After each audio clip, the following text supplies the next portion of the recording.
Hello everybody, D-Nice here today with the commentary on some MW3 gameplay. Here I'm playing Team Deathmatch on the map Terminal like always.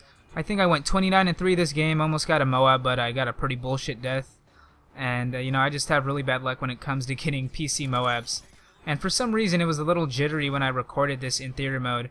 And I don't know, I guess I have really fast sensitivity and it just looks weird in theater mode sometimes, but I didn't really want to talk about the gameplay today. I wanted to talk about the topic, transitioning from being a console gamer to being a PC gamer. And if you guys don't know, I've been a console gamer pretty much since, I don't know, since I was a kid, I guess. I don't know if Nintendo 64 is considered a console, but I did play Xbox, and then I played Xbox 360 starting in 2007, so I've pretty much been a console gamer my whole life, and it's been great, but I decided to transition over to PC just because there's a lot of good games that I wanted to experience that were only on PC, and I just wanted to see, what was the big, what was the hype about it, and I pretty much just needed a computer anyways, for YouTube and, for just myself, listening to music and just having a better computer.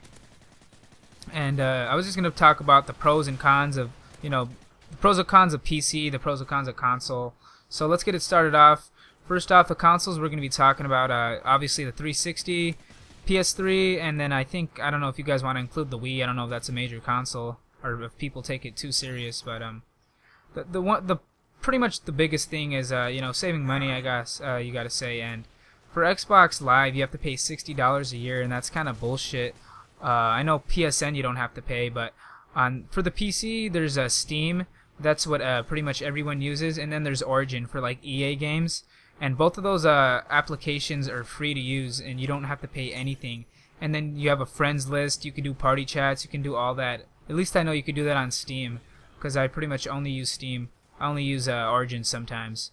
But for Steam, for both of them, I know you could get games for like 60% off, brand new games like 60% off, 50% off. That's like, paying $30 for a $60 game, which is a really big bonus. And that's probably one of the biggest things that I like about it is the Steam application. It's free, and they have a ton of free games as well, guys, like Blacklight Retribution, Team Fortress 2. It's just a really good application, and it's a pretty good community on Steam. Another thing is that I wanted to talk about is getting used to the keyboard and mouse is probably the hardest transition for me, and pretty much I think it's going to be the hardest transition for anybody. The mouse is pretty easy to get used to. Just buy a pretty decent mouse, probably around 20-30 bucks. But the keyboard is a little hard to get used to. I'm pretty sure once I start playing Black Ops 2 on a consistent basis when it comes out, I'm pretty much going to get used to it. But it is pretty hard to get used to all the different buttons and configurations. But it is tons better than a controller because you have tons of buttons that you can configure to your own likings.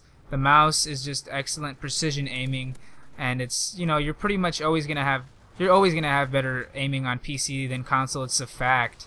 There's no aim assist, but you don't need aim assist because it's precision accuracy with a keyboard and mouse, and that's the main thing that I like about it. Another good thing is you could always upgrade your computer.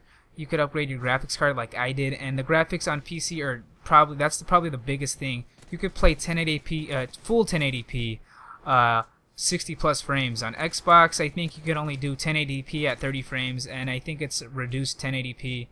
And in theater mode, I don't know, my gameplay was like kind of a little glitchy when I was recording it, because I am recording this in theater mode. But graphics are a big bonus on PC. That's probably the biggest thing is the graphics. You want better graphics, go to PC, because you could play 1080p.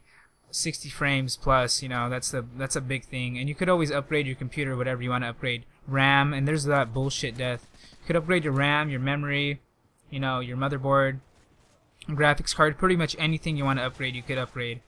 And the good thing is, say if you're playing Call of Duty and then the game's finished, you're on your computer, you could go, you could open up a new window or whatever and go on YouTube, listen to some music, go on Facebook, on Twitter, that's the cool thing about being on PC. You can't obviously do that on any console that I know of.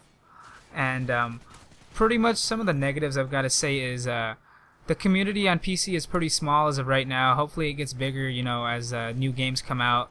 Especially, with sports games, it's going to be pretty small, I'm assuming, the community. So I'm going to have to play like FIFA and NBA on the console, with my friends. But I probably still might buy it on the PC. Also, I'm probably going to be live streaming as well on my Twitch TV account. Link's going to be in the description, also on a pop-up annotation, so go check that out if you guys want to see me live stream, and peace. Another thing that I wanted to talk about, guys, was the price. I forgot to include this. The price, you could say, is a con. You know, it could be around, like, for a good PC, like $700, you know, like to $1,000 plus. But it is worth it in the long run because you could use it, you know, for schoolwork. Say if you have to do, you know, a paper, you know, you could use it for the internet, obviously, and to play games. So I say it's worth it, you know. That's it, guys. Hopefully you guys enjoyed it. If you did, feel free to leave a like, and peace.